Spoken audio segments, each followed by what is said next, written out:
রহমান রহিম। আজকের এই অনুষ্ঠানের সম্মানিত সভাপতি জনাব শিমুল বিশ্বাস, মঞ্চে উপস্থিত স্থায়ী কমিটির সম্মানিত সদস্য জনাব নজরুল ইসলাম খান, উপস্থিত বাংলাদেশ জাতীয়তাবাদী দলের সিনিয়র যুগ্ম মহাসচিব জনাব রুহুল কবির রিজভী সহ উপস্থিত পাবনা আমাদের কৃষক দলের সভাপতি তুহিন সহ জেলা কমিটির বিভিন্ন নেতৃবৃন্দ সহ কৃষকদের নেতৃবৃন্দ এবং আমার সামনে উপস্থিত ক্ষতিগ্রস্ত পরিবারের সদস্য সহ উপস্থিত ভাই ও বোনেরা, আসসালামু আলাইকুম। আসলে আমরা এমন একটি অনুষ্ঠানে আজকে এখানে একত্রিত হয়েছি, এখানে বক্তৃতার মধ্যে খুব একটা কোনো কিছু নেই। এরই ভিতরে স্থায়ী কমিটির সদস্য যারা নজরুল ইসলাম খান সহ রুহুল কবির রিজভী সহ যারা বক্তব্য দিয়েছেন, কথার ভেতরে সকল কিছু ফুটে উঠেছে। মূলত আজকে আমরা এখানে একত্রিত হয়েছি একটি কারণকে সামনে রেখে, যে আমরা বাংলাদেশ জাতীয়তাবাদী দল বিএনপি একটি বিশাল পরিবার এবং পরিবারের সদস্যরা যেমন একজন আরেকজনের বিপদে পাশে এসে দাঁড়ানোর চেষ্টা করে, আমরা ঠিক সেভাবেই আমাদের সদস্যদের যারা বিপদগ্রস্ত হয়েছেন তাদের পাশে দাঁড়ানোর আমরা চেষ্টা করেছি। এটাই হচ্ছে পরিবারের ঐক্য, এটাই হচ্ছে পরিবারের বন্ধন। তো ভাই বোনেরা, আজকে আমাদের পরিবারের যে মানুষগুলো আজকে অন্যায়ভাবে নির্যাতিত হচ্ছেন, এরকম মানুষ শুধু বিএনপি পরিবারের না, বিএনপি পরিবারের বাইরে অর্থাৎ সামগ্রিকভাবে সমগ্র বাংলাদেশে দলমত নির্বিশেষে বহু সাধারণ মানুষ যারা রাজনীতি করেন না, এরকম বহু সাধারণ মানুষ বিভিন্ন ভাবে নির্যাতিত আজকে। তাদের দ্বারা আজকের অত্যাচারিত এই ডাকাত সন্ত্রাসী লুটেরাদের যে দল আওয়ামী লীগ নামের যে দল, সেই দল দ্বারা আজকে সমগ্র দেশবাসী দলমত নির্বিশেষে দেশের প্রতিটা মানুষ কোনো না কোনো ভাবে অত্যাচারিত তাদের এই সন্ত্রাসী দলটির লোকজন দ্বারা। প্রিয় ভাই বোনেরা, আজকে আমরা এখানে যাদের নিয়ে আমরা এখানে হাজির হয়েছি, যে অত্যাচারিত নির্যাতিত পরিবারের সদস্যদেরকে নিয়ে, যে মানুষগুলো আমাদের যে সহকর্মী যে ভাইরা আজকে জেলের ভিতরে নিদারুণ একটি নির্যাতনের মধ্যে আছেন, অবশ্য একটি অত্যাচারের ভিতরে আছেন, কষ্টের মধ্যে আছেন। একইভাবে সারা বাংলাদেশে আমাদের বহু সহকর্মী, বহু ভাইরা জাতীয়তাবাদী দলের বহু ভাইরা বিভিন্ন রকম এইরকম কষ্টের মধ্যে দিয়ে আছে। আমাদের বহু সহকর্মীকে বিগত 15-16 বছরে আমরা আমাদের মাঝে থেকে হারিয়েছি। এই যে আমরা যাদেরকে হারিয়েছি, এই যে সারা বাংলাদেশে যে লক্ষ লক্ষ আমাদের সহকর্মী বৃন্দ বিভিন্ন ভাবে নির্যাতন, এর মূল একটি কারণ আছে। সেই কারণটি কি? আজকে যে যারা অত্যাচারী হিসাবে, পৃথিবীব্যাপী আন্তর্জাতিক ভাবে স্বৈরাচার হিসাবে, পৃথিবীব্যাপী আন্তর্জাতিক ভাবে দুর্নীতিবাজ হিসাবে স্বীকৃত, এদের অন্যায়ের বিরুদ্ধে, এদের অবিচারের বিরুদ্ধে, এদের ডাকাতি নির্যাতন অত্যাচারের বিরুদ্ধে এই মানুষগুলো বিভিন্ন সময় বিভিন্ন ভাবে প্রতিবাদ জানিয়েছে। দেশের স্বার্থে, দেশের মানুষের স্বার্থে প্রতিবাদ তারা গড়ে তুলেছে, গড়ে তোলার চেষ্টা করেছে, প্রতিবাদ করেছে, প্রতিরোধ করার চেষ্টা করেছে। এবং সে কারণে আজকে আমাদের এই 47 পরিবার সহ সমগ্র বাংলাদেশের বহু মানুষকে অত্যাচারিত হতে হচ্ছে।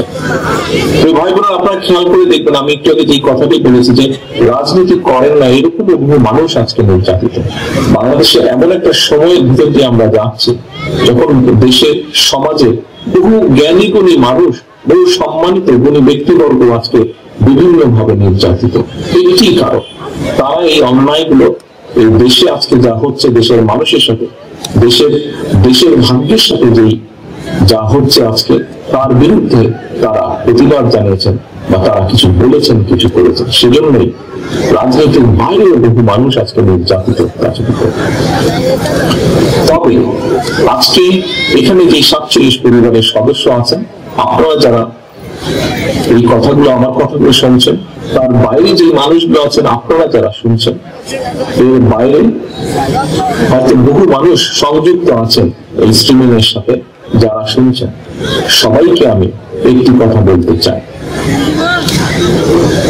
তো ভাই বোনেরা, বাংলাদেশের যে ইতিহাস, এই ইতিহাসে আমরা দেখি এই দেশের মানুষ তাদের স্বাধীনতা এবং সার্বভৌমত্বকে অর্জন করেছে যুদ্ধের মাধ্যমে, রক্তক্ষয়ী যুদ্ধের মাধ্যমে, আত্মত্যাগের মাধ্যমে, আত্মদানের মাধ্যমে। পরবর্তীতে আবারও 90-এর স্বৈরাচার বিরোধী আন্দোলনের কথা আপনাদের মনে আছে। সেই সময় বহু এখানে উপস্থিত বহু মানুষ আছেন যারা সেই আন্দোলনের সাথে সম্পৃক্ত ছিলেন। সেই আন্দোলনেও আমরা সেই আন্দোলনের সফলতা আমরা অর্জন করেছিলাম ত্যাগের মাধ্যমে।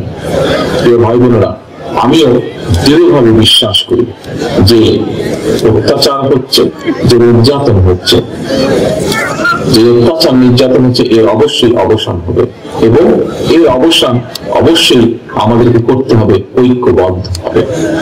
এখানে একটি কথা বোধহয় না বললেই নয় উপস্থিত ভাই বোনেরা। আমাদের কিছুদিন আগে একটি প্রহসনের নির্বাচন হয়েছে। এই জাতির ভাগ্য নিয়ে, দেশের ভাগ্য নিয়ে একটি প্রহসনের নির্বাচন হয়েছে। সেই নির্বাচনে বিএনপি সহ আমরা 63টি রাজনৈতিক দল বাংলাদেশের মানুষের কাছে উপস্থিত হয়ে আহ্বান জানিয়েছিলাম এই প্রহসনের নির্বাচনকে দেশের মানুষ যাতে গ্রহণ না করেন, এই প্রহসনের নির্বাচনকে দেশের মানুষ যেন বয়কট করে, এই প্রহসনের নির্বাচনকে দেশের মানুষ যেন স্বীকৃতি না দেয়। তো ভাই বোনেরা, আজকে আপনারা যেখানে, যারা এখানে উপস্থিত আছেন, আজকে আপনারা সহ সমগ্র বাংলাদেশের মানুষ, এমনকি আন্তর্জাতিক ভাবে বিশ্বের যে শক্তিগুলো, যে দেশগুলো, যে মানুষগুলো গণতন্ত্রে বিশ্বাস করে, প্রত্যেকটি মানুষ যে বিএনপি সংবিধানের যে আহ্বান, সেই আহ্বানে বাংলাদেশের মানুষ সাড়া দিয়েছিল। আমরা সেদিন দেখেছিলাম বাংলাদেশের মানুষকে আমরা আহ্বান জানিয়েছিলাম সেদিন তথাকথিত ভোট কেন্দ্রে না গিয়ে পরিবারকে সময় দেওয়ার জন্য। প্রিয় ভাই বোনেরা, সেদিন বাংলাদেশের মানুষ বিএনপি সহ সকল বিরোধী দলের আহ্বানে সাড়া দিয়েছেন।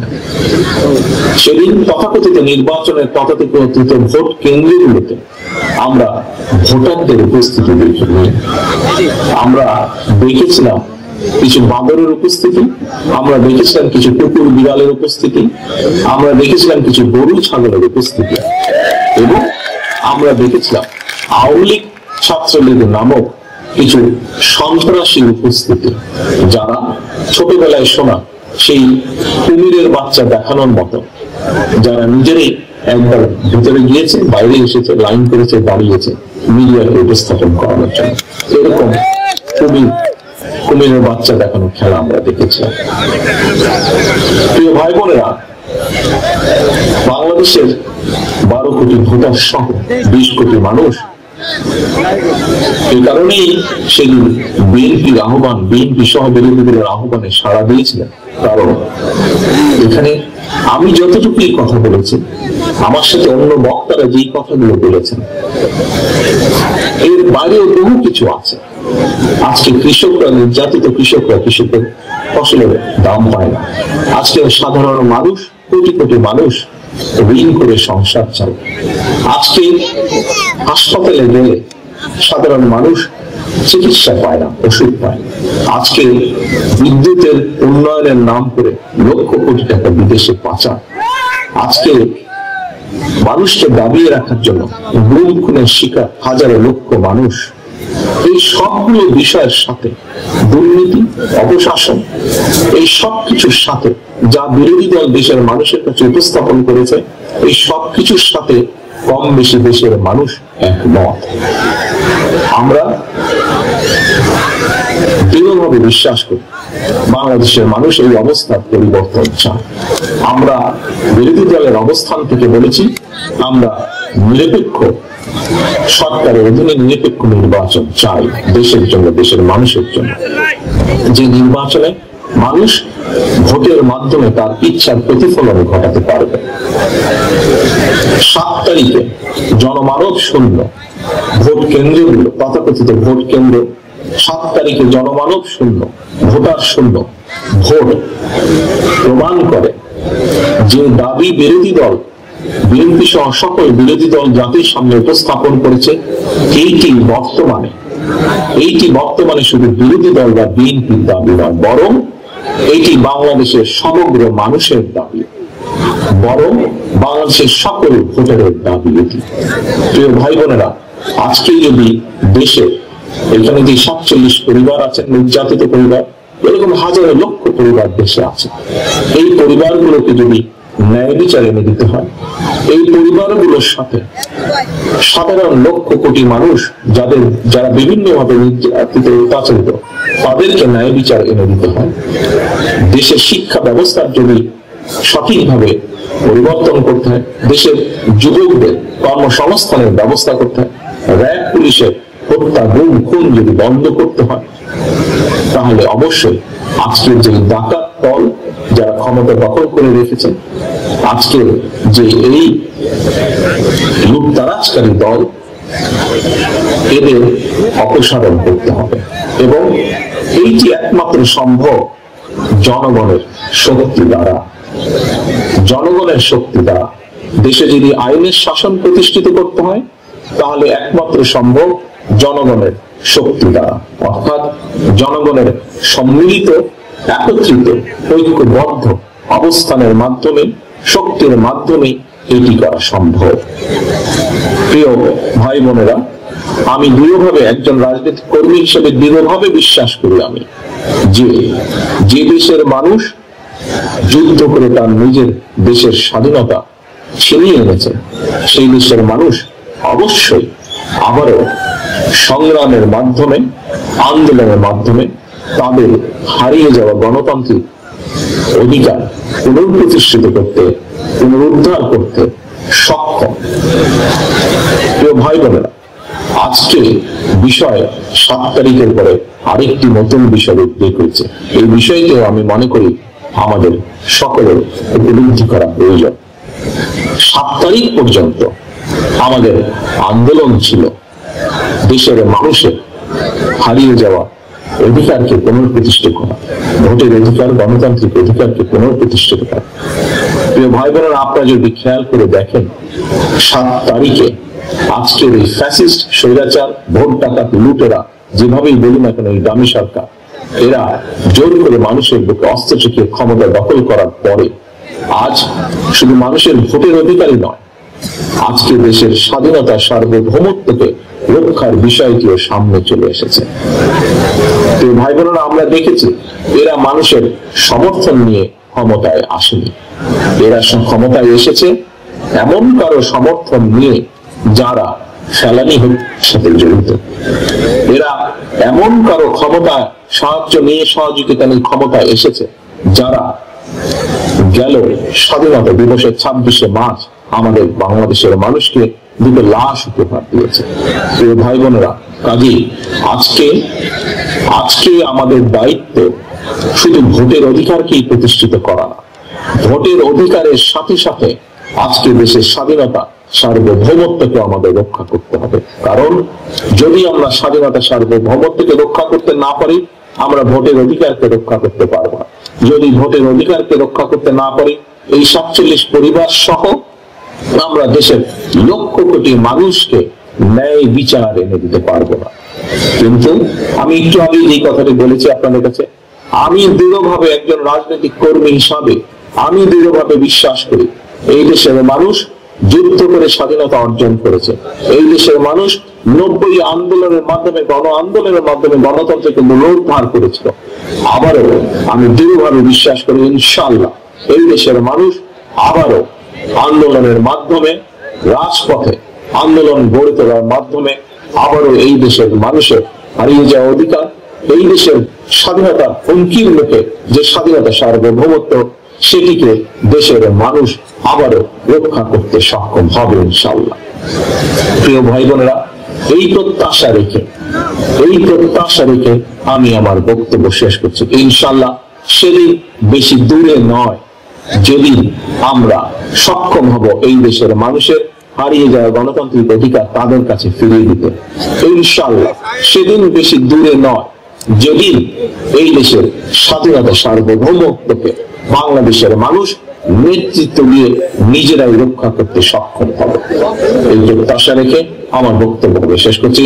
আল্লাহ হাফেজ। বাংলাদেশ জিন্দাবাদ। বাংলাদেশ জাতীয়তাবাদী দল জিন্দাবাদ। আসসালামু আলাইকুম।